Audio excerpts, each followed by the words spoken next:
ကဲပိတ်ရက်တွေလဲပြီးလဲလို့ပက်လို့လဲပြီးပြီဆိုတော့အလုတ်ပြန်လုပ်ရတာပျော်နေကြပြီလားရှင်အလုတ်ဖူဒီတို့ကတော့အလုတ်လုပ်ရတာလေ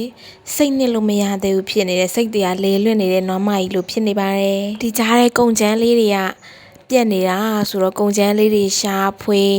မောပန်းစိတ်မပါတာနဲ့ဆိုတော့မနှဲကိုမှစိတ်နစ်ပြီးတော့အလုတ်ထဲကိုတော်တော်လေးကိုနှစ်ထားရတယ်ကုံချမ်းတွေအရင်ကထက်ဈေးနှစ်ဆလောက်တက်သွားပြီမဲ့ဟလိုဖူဒီရဲ့ကိတ်လေးတွေကဈေးနှစ်ဆမတက်ဘူးနော်အရင်ဈေးတိုင်းရနိုင်ပါသေးတယ်ရှင်ခုလုံနေရလေးကတော့ရှစ်လက်မစိုက်ကိတ်လေးပါနော်ရှစ်လက်မကိုမှပန်းချင်းပုံလိုမျိုးလေးအလွယ်ပန်းချင်းလေးပေါ့နော်ဘေးနာလေးကပန်းချင်းလို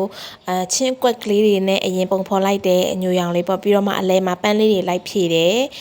ဒါလေးကပန်းချင်းလေးပါပေါ့နော်ကဲအားလုံးစိတ်လေးတွေစူးစီးပြီးအလုပ်လေးကြိုးကြိုးဆဆလုပ်ကြမယ်ကိတ်လေးတွေလည်းလာမှကြအောင်တော့တစောင်းတရင်ကျုပ်ပိတ်ရက်ပြီးပြီဆိုတစောင်းမုံပိတ်ရက်တရားလည်းလာအောင်မှာဆိုတော့အလုပ်ထဲကိုစိတ်နှစ်ထားမယ်ကိတ်လေးတွေလာမှကြပါအောင်မန္တလေးမှာရှိတဲ့ချစ်ခင်ရသူတွေရဲ့မွေးနေ့အတွက်ကိတ်လေးလိုအပ်တယ်ဆိုရင် profile မှာတင်ထားတဲ့နံပါတ်လေးကိုဆက်သွယ်မေးမြန်းစုံစမ်းပြီးတော့ရက်လေးကြိုပြီးတော့မှတ်ပေးပါနော်